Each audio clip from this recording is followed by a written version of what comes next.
going forward with the series, I think that is every element, every note that you see hit in the pilot is where we want the show to live, and taking the comedy even further and sort of finding the absurd and the irreverent in this very serious backdrop, so that we earn, when you get to the end of the episode and you have this fabulous Coldplay song playing and a gorgeous boy running around this awesome hospital, you've earned your cry. But I think we want the journey to get to that moment to be as fun and light, and sort of being honest about what these kids are dealing with every day, which is just, it's their lives and their loves and their parents and their crazy hot nurses and their really mean nurses and their hot doctors. I mean, it's not a bad hospital. We play around with a lot of different levels so that we've got a lot of options, and then the show really does happen sort of in the editing room, because we feel like the more outrageous stuff we have it if the moment can warrant it, and if the moment can stand it, then we like to push it. And then, but if we're living in something and we're like, you know what, this is great, this is real, I'm in there, I don't want to cut this moment with a joke, then we don't use it. So I think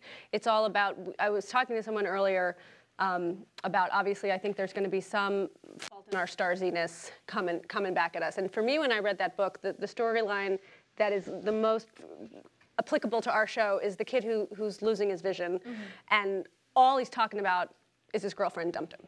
And like, he doesn't give a crap about anything else. He's upset, and that's where we're living. So it's like we have these huge things happening, but that's not what these kids are thinking about or focused on. Occasionally it is, because it comes into a moment when they go to the homecoming dance and they are sort of isolated for their specific disease. It hits them, but it's not what they're thinking about at the time. And I think that's where it gets easier. Like, the more you think about it truthfully, life is funny, life is weird. You say the dumbest things at the most, and it's funny. And I think if we take ourselves too seriously, I feel like we will rightfully lose the audience. And I think we have to be sort of enjoying the ride and trust that the audience is going to follow along. Kids want you to be honest with them and to talk real with them, and teenagers especially, and like, you just cut through the crap. And I think what's great about this show is that the mission statement itself, it just cuts through the crap.